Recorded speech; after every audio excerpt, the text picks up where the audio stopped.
இந்த வீடியோவில் நம்ம பார்க்க போகிற வண்டி ஜாவா 42 வேகா 2026 புது வண்டி ரேட்டு. வண்டியில் என்னென்ன ஃபியூச்சர் தான் பார்க்க போகிறோம்.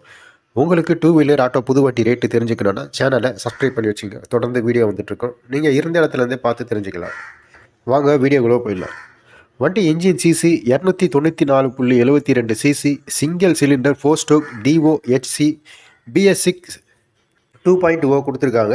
பெர்ஃபார்மன்ஸ் வந்து வண்டி மைலேஜ் வந்து 33 கிலோமீட்டர் வரும் சொல்லியிருக்காங்க. டாப் ஸ்பீட் வந்து 130 கிலோமீட்டர் வரைக்கும் போவாங்க. ஃபியூல் டேங்க் கெப்பாசிட்டி வந்து 13.2 லிட்டர் பிடிக்கும் சொல்லியிருக்காங்க. ஃப்ரண்ட் சஸ்பென்ஷன் வந்து டெலிஸ்காபிக் ஃபோர்க்கு ஃப்ரண்ட்டு. ரியர் சஸ்பென்ஷன் வந்து அட்ஜஸ்டபிள்ஸ் ரியர் சாக் ஆப்ஷன் கொடுத்துருக்காங்க. பிரேக்கிங் டைப் வந்து ஃப்ரண்ட்டு வந்து டிஸ்க் வந்து 280 mm கொடுத்துருக்காங்க. ரியர் டிஸ்க் வந்து 240 mm கொடுத்துருக்காங்க. டியூல் சேனல் ABS டைப் கொடுத்துருக்காங்க. சீட் ஹைட்டு 788 mm தந்திருக்காங்க. அடுத்து வண்டி ரேட்டுங்க. நீங்கள் ஜாவா 42 வேகா ஒயிட் 2026 புது வண்டி ரேட்டுங்க. வண்டி எக்ஷோரூம். வண்டி ரேட்டு மட்டும் 1,62,197 ரூபா வருதுங்க. RTO charge, insurance, extra fitting மொத்தமே எல்லாமே டோட்டல் வந்து நீங்கள் புது வண்டி எடுக்கணுன்னா 1,93,078 ரூபா வருங்க. இந்த வீடியோ உங்களுக்கு பிடிச்சிருந்தா லைக் பண்ணுங்கள், ஷேர் பண்ணுங்கள், சப்ஸ்கிரைப் பண்ணுங்கள், ஃபாலோ பண்ணுங்கள்.